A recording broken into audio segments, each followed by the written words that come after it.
అందరికీ నమస్కారం. జీవనయానం శీర్షికలో శ్రీ నమిలే రామ్మోహన్ గారు ధారావాహిక ప్రసంగం చేస్తున్నారు. వారి ధారావాహిక ప్రసంగంలో ఈరోజు 27వ ప్రసంగం చేస్తున్నారు. శ్రీ రామ్మోహన్ గారికి స్వాగతం. Thank you, sir. Welcome to all the viewers. శ్రోతలందరికీ ఆహ్వానము. ధర్మపథములో మహనీయ మానవుని మహాజీవనయానం. It is the umbrella topic. దాని కింద చైల్డ్హుడ్ నుంచి కవర్ చేసుకుంటూ వస్తున్నాము. ఇప్పుడు టన్నెల్లో ఉన్నాం మనము. టన్నెల్స్ చాలా చోట్ల పేపర్లు, అంటే రోజు పేపర్ చదవాలి అనేసి నేను పదే పదే చెప్తుంటాను. టన్నెల్లో చాలామంది కూరుకుపోయి డిజాస్టర్ రికవరీ టీమ్స్ అని ఉంటాయి. సెంట్రల్ గవర్నమెంట్, స్టేట్ గవర్నమెంట్ వాళ్ళు వెళ్ళి రక్షించడం అనేది జరుగుతుంది. టన్నెల్లో పనిచేయడము అంటే అంతా కూడా పీపీటీఏ, వివివిఏ.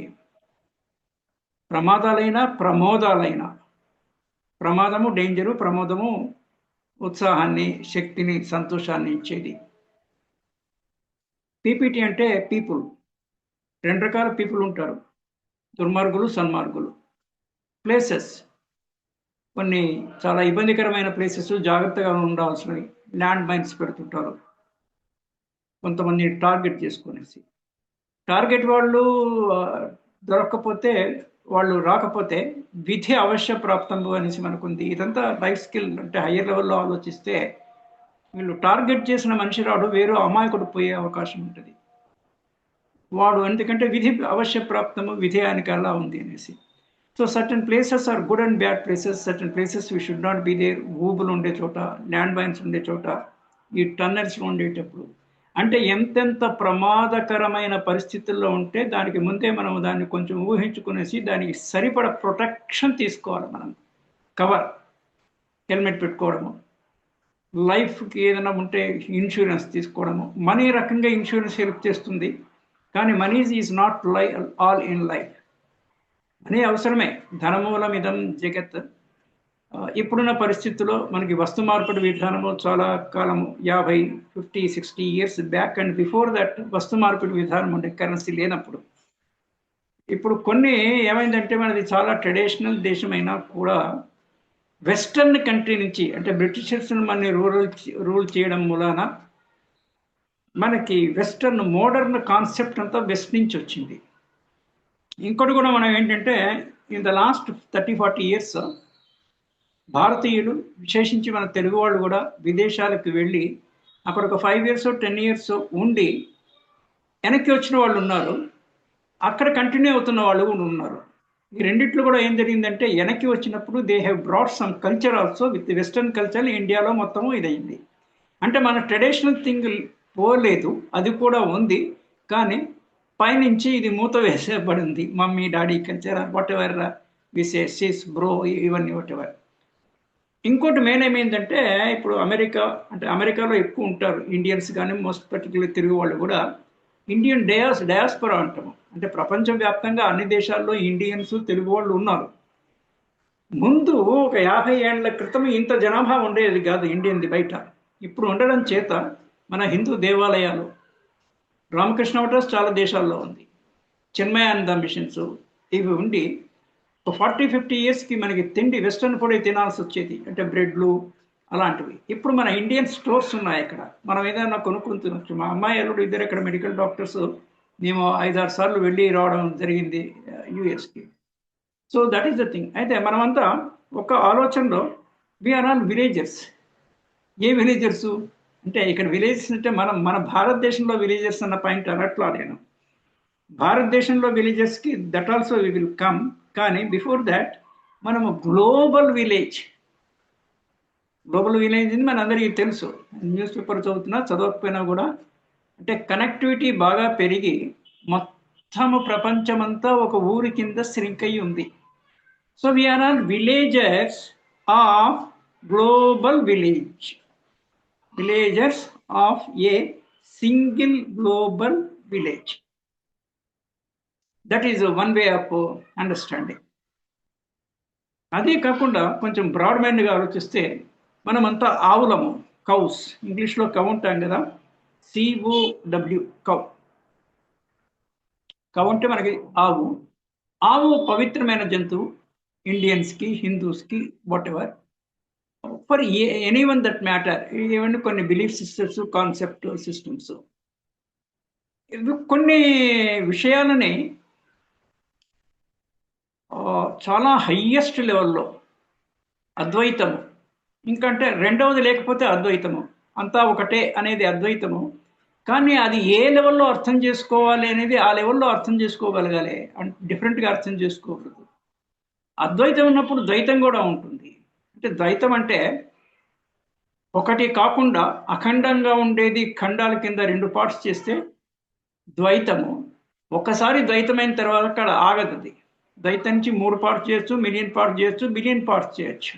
భిన్నమా అభిన్నమా, అద్వైతమా ద్వైతమా, ఇదొక పాయింట్. ఈ ఆవు పాయింట్ ఎందుకు వచ్చిందంటే, ఆవు హిందూస్కి పవిత్రమైన జంతువు.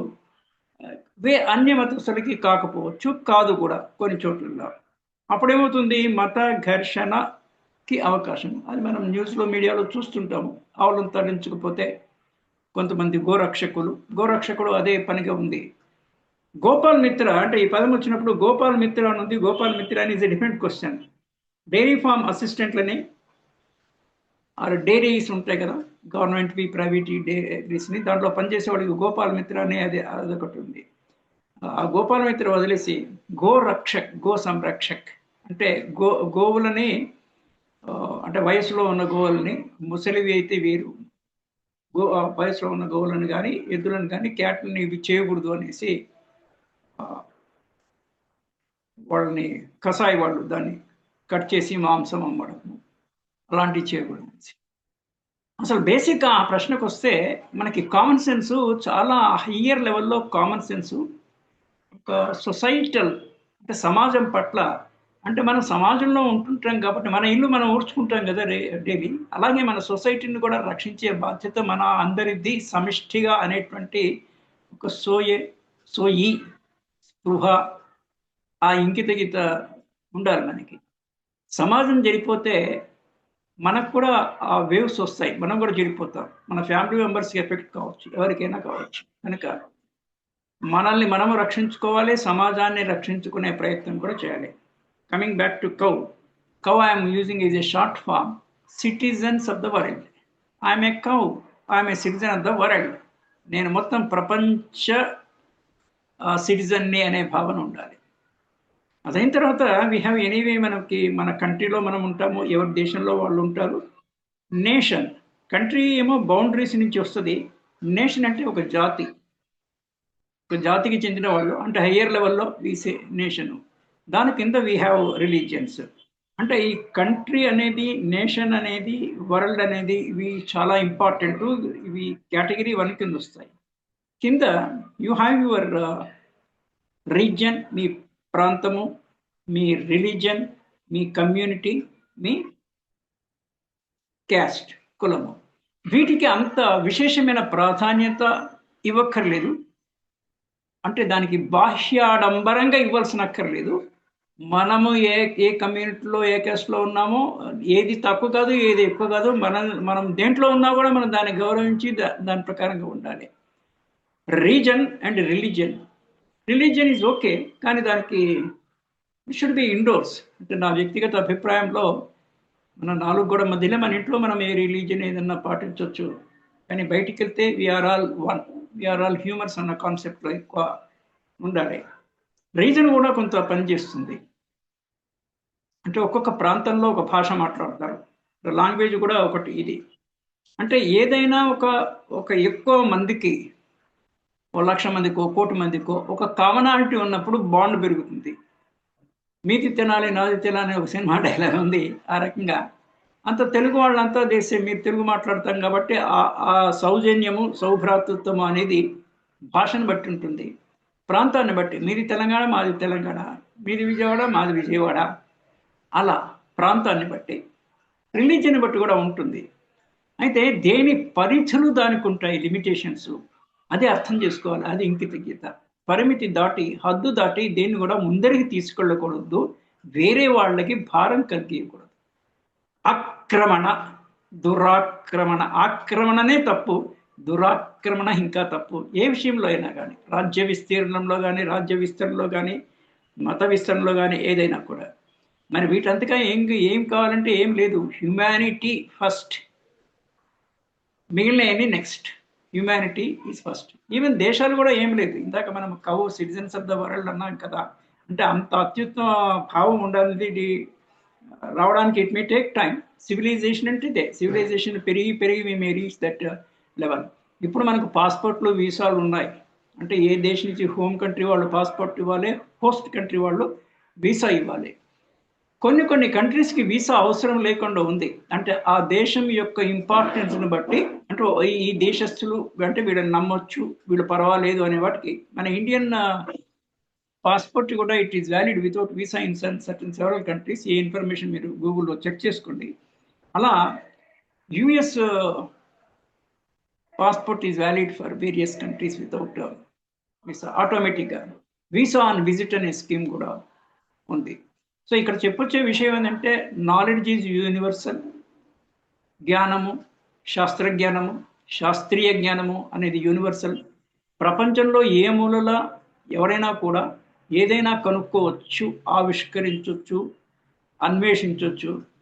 ఆ కనుక్కున్నది, ఆవిష్కరణ వేరు, దట్ ఆవిష్కరించడం అంటే విసే గెట్ ఇన్ టు ఉద్ఘాటన అనట్లేదు నేను. ఏ సైంటిఫిక్ ఇన్వెన్షన్. ఏదైనా ఎవరైనా శాస్త్రీయుడు, సైంటిస్ట్ ఇన్వెంట్ చేసినప్పుడు ఆ బెనిఫిట్ అంతా మొత్తం సమాజానికి ప్రపంచవ్యాప్తంగా వెళ్తుంది. పాత రోజుల్లో కొంచెం గ్యాప్ ఉండేది. అమెరికా ఏదైనా కొత్త విషయం వస్తే మన దగ్గర రావడానికి 10 ఏళ్ళు, 15 ఏళ్ళు, 20 ఏళ్ళు పట్టేది. It is not like that now. ఎక్కడ ఏది కొత్తది ఆవిష్కరణ వచ్చినా కూడా it is going across the world. Viral అన్న పదం అంటాం కదా, వైరల్గా తక్షణం పోతుంది. అయితే ఎవ్రీథింగ్ ఇప్పుడు మనకి వస్తు మార్పిడి విధానం పోయి everything in terms of currency only. ఏ దేశానికి ఆ దేశం యొక్క కరెన్సీ ఉంటుంది. సో మన రిజర్వ్ బ్యాంక్ కూడా ఇండియన్ రూపీ యొక్క వాల్యూ కట్టడానికి బాస్కెట్ ఆఫ్ కరెన్సీస్లో కొన్ని స్టాండర్డ్ కరెన్సీస్ 4-5 తీసుకొని దాన్ని బట్టి అనే డైలీ బేసిస్ జరుగుతూ ఉంటుంది. అంటే వరల్డ్ వైడ్గా చాలా రెస్పెక్టబుల్ కరెన్సీస్ 4-5 ఉండే దాంట్లో యుఎస్ డాలర్ ఇప్పటికి కూడా ప్రధానమైన కరెన్సీ. అల్టిమేట్గా బార్టర్ సిస్టమ్ బై కరెన్సీ వచ్చింది కాబట్టి మనకి నెసెసిటీస్, కంఫర్ట్స్, లగ్జరీస్ కొన్ని పదాలు రిపీట్ అవుతున్నాయి. But it is A stress, అంటే దాని మీద ఇంపార్టెన్స్ ఇవ్వడానికి. మనకి నెసెసిటీస్ ఫిలప్ చేసుకోవడానికి కూడా కనీసం కొంత డబ్బులు కావాలి. కంఫర్ట్స్ కావాలనుకుంటే ఇంకొంచెం ఎక్కువ డబ్బులు కావాలి. లగ్జరీస్ కావాలంటే ఇంకా ఎక్కువ డబ్బులు కావాలి.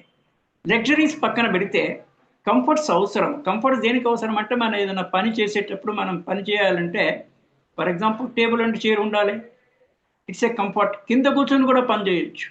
కానీ టేబుల్ అండ్ కంఫర్ట్ ఉంటే రాత్రిపూట చదివేది రాసేది ఉంటే టేబుల్ ల్యాంప్, కంప్యూటర్ ఉండాలి, మొబైల్ ఉండాలి. ఇవన్నీ comforts. These are not luxuries. మీకు వైఫై ఉండాలి. All this things are comforts. ఏదైనా వేరే దగ్గరికి వెళ్ళడానికి public transport, private transport, something should be there. So this is one way of understanding things. Then rural talent చాలా ఉంది. అంటే పురా అని అబ్దుల్ కలాం గారు ఉన్న టైంలో ఇప్పటికి కూడా ప్రాజెక్ట్ ఉంది. PURA షార్ట్ ఫామ్లో ప్రొవైడింగ్ మైగ్రేషన్. ఇది పురా ఎందుకు చెప్తున్నానంటే, మైగ్రేషన్ అన్న కాన్సెప్ట్ ఉంది. మైగ్రేషన్ అంటే వలస. గ్రామాల్లో నుంచి పట్టణాలకు వచ్చేవాళ్ళు. ఇది మా టైంలో, మై ఏజ్ ఈజ్ 73.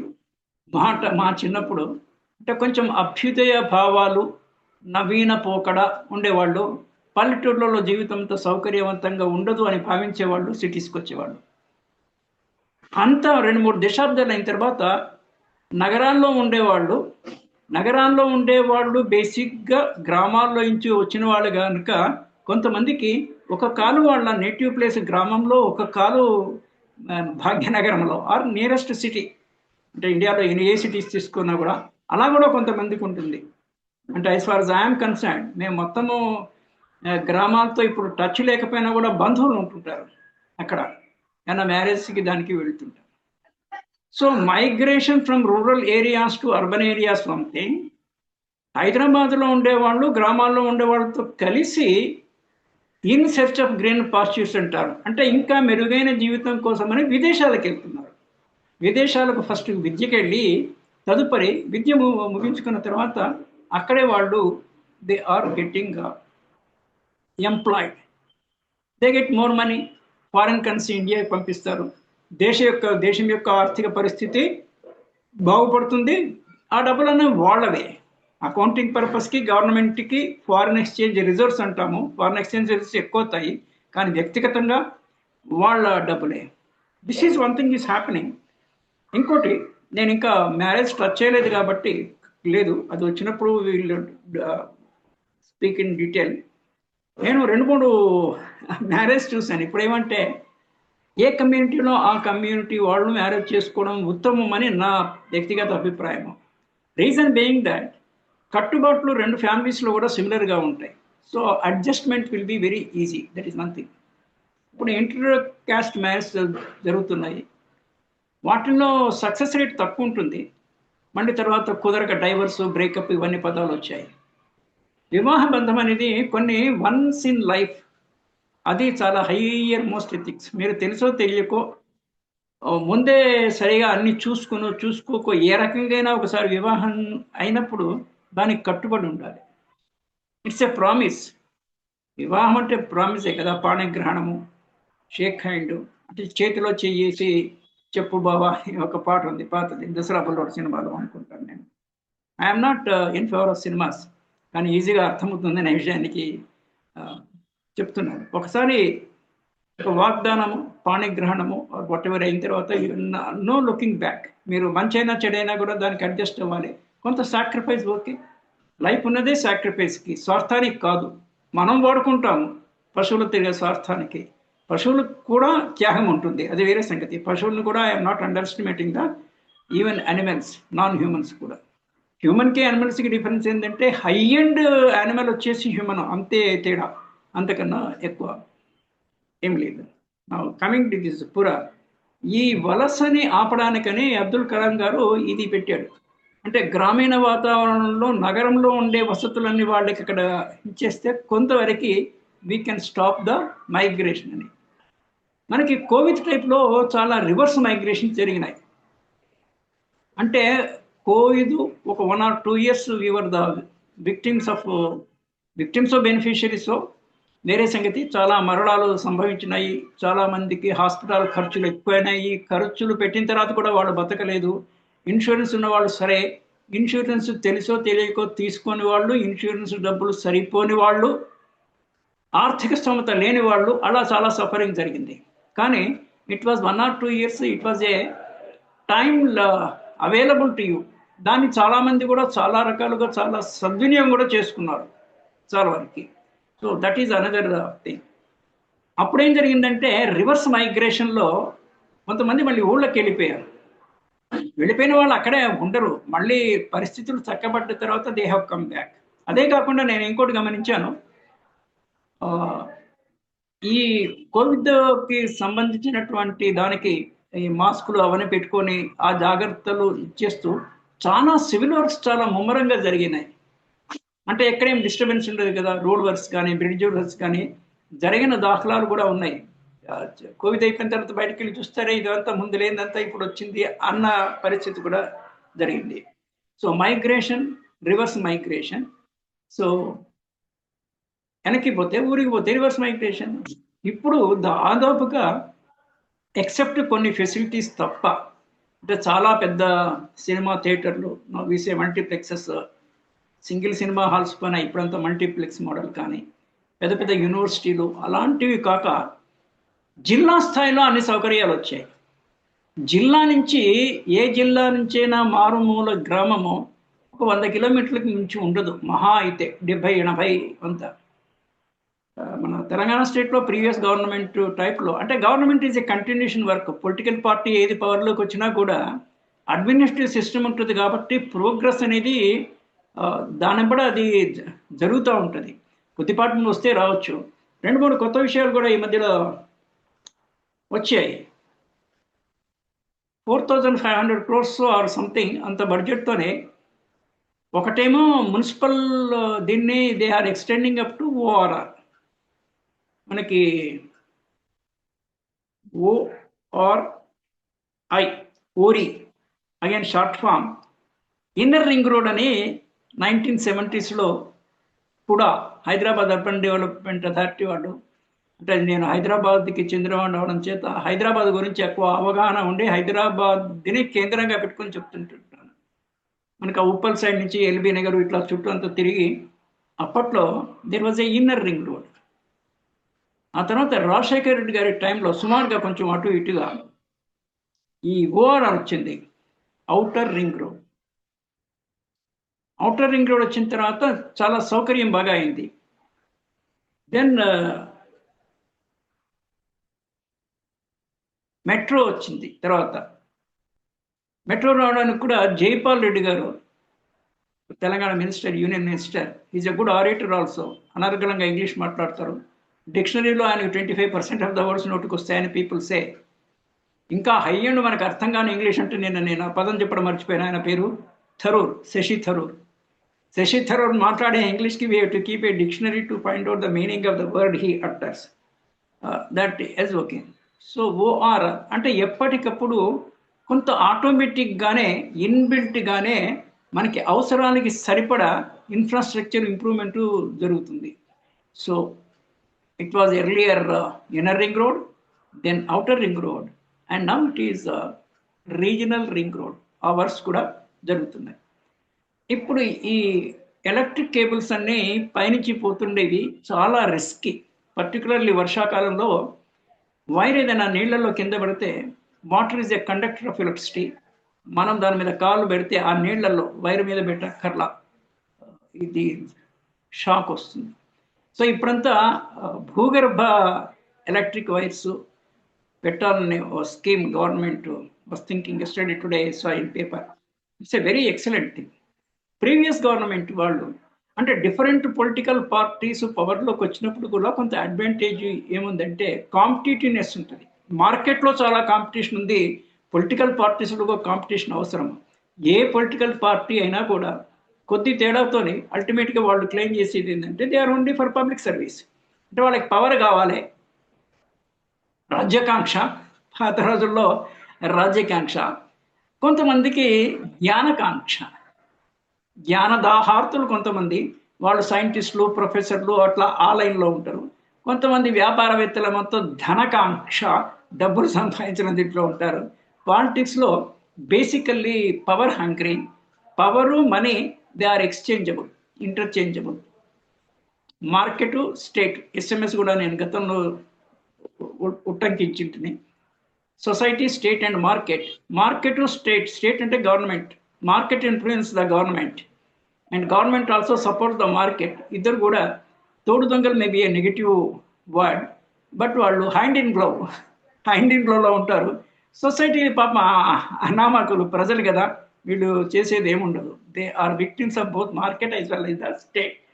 విక్టిమ్స్ కొంతవరకు బెనిఫిషియరీస్, బెనిఫిట్స్ తక్కువ ఉంటాయి, ఉన్న దగ్గరికి సర్దుకుపోవాలి. That is another thing. So this ORR, outer ring road, inner ring road and regional ring road, that is how the development is taking place. Now, మార్కెట్లో, ఎకానమీకి contribute చేసేది కొన్ని పదాలు, కొన్ని టెక్నికల్ సాంకేతిక పదాలు, అంటే ఎకానమీ అంటే సాహిత్య పదాలు కానివన్నీ. సాహిత్యము, భాష, కేవలము భాషా సంబంధమైనటువంటి పదాలు కాకుండా నాన్ లిటరరీ వర్డ్స్, వాటినన్నింటినీ మనం టెక్నికల్ వర్డ్స్ అనొచ్చు. మళ్ళీ దాంట్లో ఎలక్ట్రానిక్స్, కంప్యూటర్కి సంబంధించిన ఒక సెట్టు, లాకి సంబంధించిన సెట్, ఇవన్నీ కూడా టెక్నికల్ వర్డ్సే. ఈ టెక్నికల్ వర్డ్స్, ఎకనామిక్ వర్డ్స్, ఇవన్నీ కొన్ని మనకి యువతకి, I'm talking about the 20s వాళ్ళ గురించి ఈ ఫోకస్లో వస్తున్నాం కాబట్టి that is very important. And IAS, నేను షార్ట్ ఫామ్లో జీడిపికి, gross domestic product, GDP, GNP, gross national product, gross domestic product అంటే, డొమెస్టిక్ అంటే మన దేశంలో అని అర్థం. ఎక్కడైనా కూడా డొమెస్టిక్ ఆర్ విసే ఇన్లాండ్, ఇవన్నీ డొమెస్టిక్. ఫారిన్ అంటే బయట. మన దేశంలో ఉండేటువంటి జీడిపిని మనం తెలుగులో స్థూల జాతీయోత్పత్తి అంటాము. ఇవన్నీ వెస్టర్నైజ్డ్ వర్డ్స్ అని ఇందాక కూడా చెప్పాను మీకు. దానికి ఇప్పుడు ఈ సాహిత్య అకాడమీ, తెలుగు అకాడమీ, వీళ్ళంతా కూడా కొంత విజ్ఞానవంతులైన వాళ్ళ చేత, అంటే భాష మీద కమాండ్ ఉండాలి, ఈ టెక్నికల్ వర్డ్స్ను కూడా ఇంగ్లీష్వి తెలుగులో చాలా వరకు మార్చారు. That is going on. So on going project చాలా వరకు అయ్యాయి.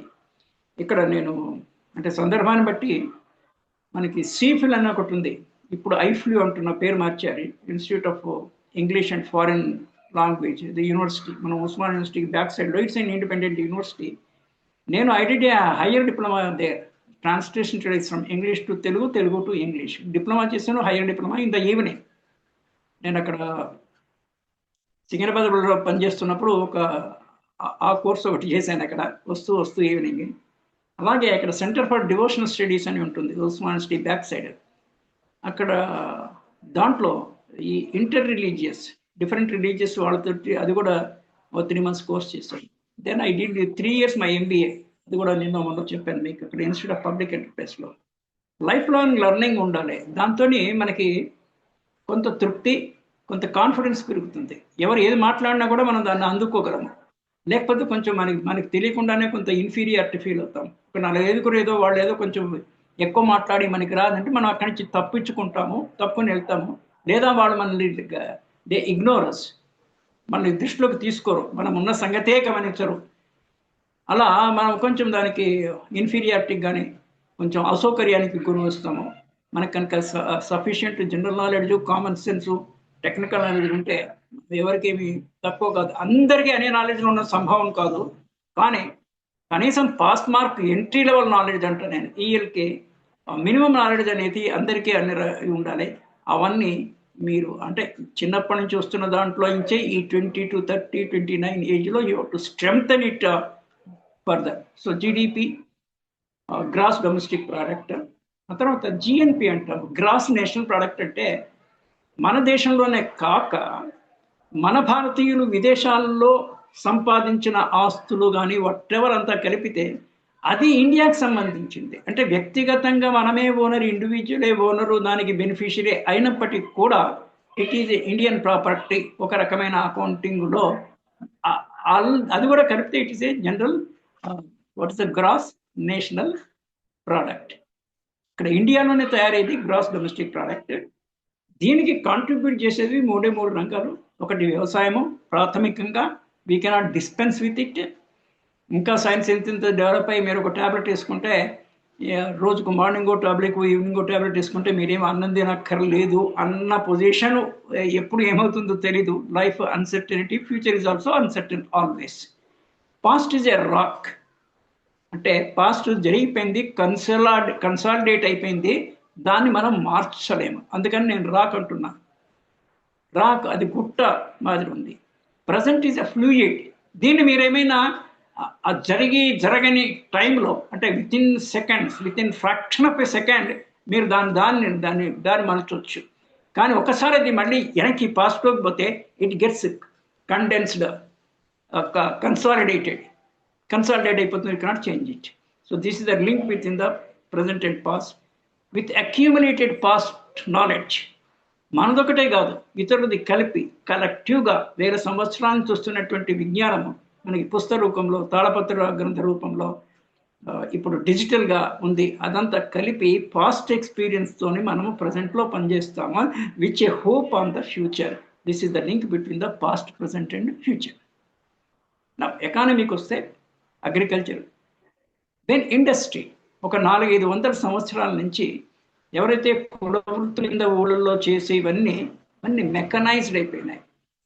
మెకనైజ్డ్, ఆ తర్వాత కంప్యూటరైజ్డ్, ఆ తర్వాత ఇప్పుడు కంప్యూటరైజ్డ్లో హై ఎండ్లో we have reached A level of artificial intelligence. అది రానున్న 4-5 yearsలో ఏ రకమైనటువంటి మంచి రూపం దాల్స్తుందా, వికృత రూపం దాల్స్తుందా, we have to wait and see. Already ఈ డిజిటల్ నాలెడ్జ్లో డిజిటల్ అరెస్ట్ అని బ్యాంకింగ్ ఎస్బీఐ అకౌంట్ నుంచి ఏదో ఓటీపీ మభ్యపెట్టి డిజపేర్ డబ్బులు వెళ్ళిపోవడం జరుగుతుంది. సో ఇక్కడ నేను ఒక సూచన చేసేది ఏంటంటే ఫ్రమ్ బ్యాంకింగ్ ఎక్స్పీరియన్స్, మీరు డబ్బులు ఎప్పుడు కూడా ఎస్బీ అకౌంట్లో తక్కువ పెట్టుకోవాలి, మినిమం ఎఫ్డీల్లో ఎక్కువ పెట్టుకోవాలి. అంటే ఒకవేళ బై ఎనీ ఛాన్స్ మనకి తెలిసి తెలియక ఏదైనా మోసానికి గురైనా కూడా మన నష్టము, మేనేజ్మెంట్లో ఒక ప్రిన్సిపల్ ఉంది, నష్టము అనివార్యమైనప్పుడు తక్కువ నష్టంలో ఉండాలి. లాభము ఎంత ఎక్కువైతే అంత, నష్టం ఎంత తక్కువైతే అంత. నష్టాన్ని పోకూడదు, కానీ కుదరనప్పుడు నష్టం ఎటుదిగి వచ్చినప్పుడు we have to see that the loss is put in the minimum. ఆ తర్వాత సేవా రంగం వచ్చింది, అంటే వ్యవసాయము, పరిశ్రమ, సేవా రంగం, ఈ మూడు దీనికి దోహదపడతాయి. అయితే ప్యూర్ సేవా రంగాలు ఐసిటీగా కొంచెం తక్కువ ఉంటుంది. సేవ వ్యవసాయంలో పని వస్తుంది, పరిశ్రమలకు కూడా పనికి వస్తుంది, కొంతవరకు ఇండిపెండెంట్గా సర్వీస్ ఉండొచ్చు. ఫర్ ఎగ్జాంపుల్ ట్రాన్స్పోర్ట్ అంటే మళ్ళీ బస్సు ఉండాలి కదా, సో అది ఇండస్ట్రీకి సంబంధించింది. కానీ transport service or goods service from one place to other place, software, ఇవన్నీ కూడా సర్వీస్ సెక్టర్ కిందకి వస్తుంది. This is the minimum thing that we should have a basic these things. So we have almost reached this one. I will stop for today here, and tomorrow we will continue. Yuvataki tomorrow dantlo we will try to take చిన్న jobs ఏమున్నాయి, ఉపాధిలు, మధ్య రకం ఏమున్నాయి, ఏమి మొదలు పెట్టాలి, ఎలా మొదలు పెట్టాలి, all those things we will see tomorrow. Thank you. Namaste.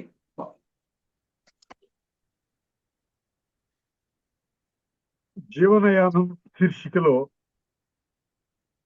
Shri Rammohan గారు ధారావాహిక ప్రసంగం చేశారు. వారికి ధన్యవాదాలు. Thank you.